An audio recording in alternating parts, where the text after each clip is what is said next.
क्या मिनाल की प्रेगनेंसी की खबर सुनने के बाद राहील सारे गिले शिकवे मिटाकर मिनाल को अपने साथ घर वापस ले जाएगा या फिर अपनी बहन अनाया की खातिर अभी भी वो मिनाल को घर लाने से मना कर देगा। बारी को परीशे की बात कुछ परेशान करती है कि मिनाल और राहील में शायद कोई झगड़ा हुआ है, इसीलिए बारी मिनाल के पास जाता है और कहता है मिनाल तुम ठीक तो हो ना। जिस पर मिनाल अपने आंसू छुपाती है और कहती है जी भाई मैं बिल्कुल ठीक हूँ। लेकिन बारी मिनाल से प्यार से बात करता है और कहता है मिनाल मेरी बात सुनो, जब तुम्हारी जिंदगी में कोई मसला है तो तुम मुझसे डिस्कस क्यों नहीं कर रही। जिस पर मिनाल अपने आंसू साफ करते हुए कहती है बारी मुझे कोई मसला नहीं, मैं बिल्कुल ठीक हूँ और अपने घर में खुश हूँ। लेकिन बारी को परीशे की वजह से अभी भी शक था, इसीलिए वो मिनाल को कहता है मिनाल मुझे सच सच बताओ, क्या तुम वहाँ से लड़कर आई हो, क्या राहील ने तुम्हारे साथ बदतमीजी की है। जिस पर मिनाल कहती है बारी जब से तुम्हारी और परीशे की शादी हुई है तब से एक दिन भी मेरा सुकून का नहीं गुजरा। रोज अनाया कोई ना कोई तमाशा लगाती है और राहील अपनी बहन की मोहब्बत में मुझसे लड़ता है। अब मेरी बस हो गई थी, इसीलिए मैं वो घर छोड़ कर आ गई हूँ। ये सुनकर बारी के पैरों के नीचे से तो जमीन ही निकल जाती है।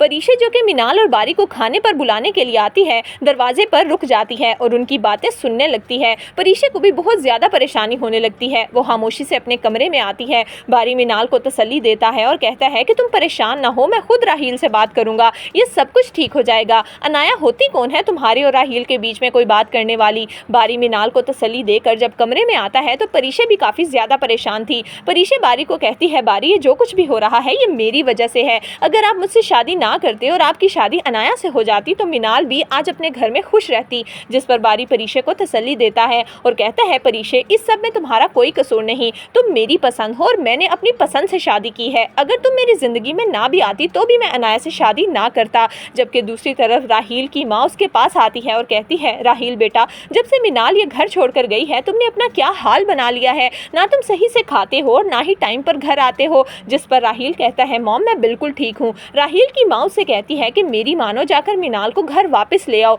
लेकिन राहील साफ इनकार कर देता है और कहता है कि मैं हरगिज भी उसे नहीं लेकर आऊंगा, वो अपनी मर्जी से गई है और अपनी मर्जी से आएगी। ये बात अनाया सुन लेती है और उसे बहुत खुशी होती है क्योंकि अनाया यही समझती है कि बारी और उसकी शादी रुकवाने के पीछे सबसे बड़ा हाथ मिनाल का ही है।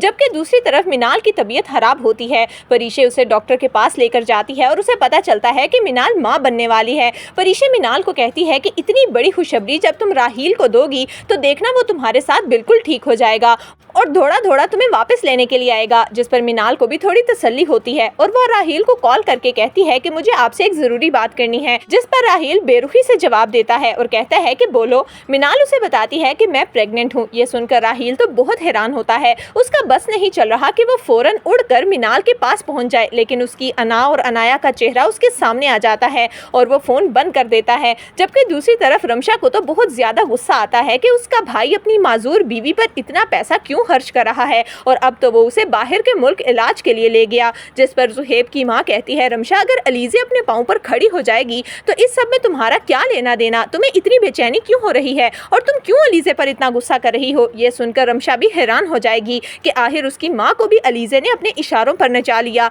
तो दोस्तों आपके ख्याल में क्या राहील को अपनी बहन और माँ को पीछे रखकर इस वक्त सिर्फ मिनाल और अपने बच्चे को प्रोटेक्ट करना चाहिए? आपकी इस बारे में क्या राय है, हमें कमेंट्स में ज़रूर दीजिएगा।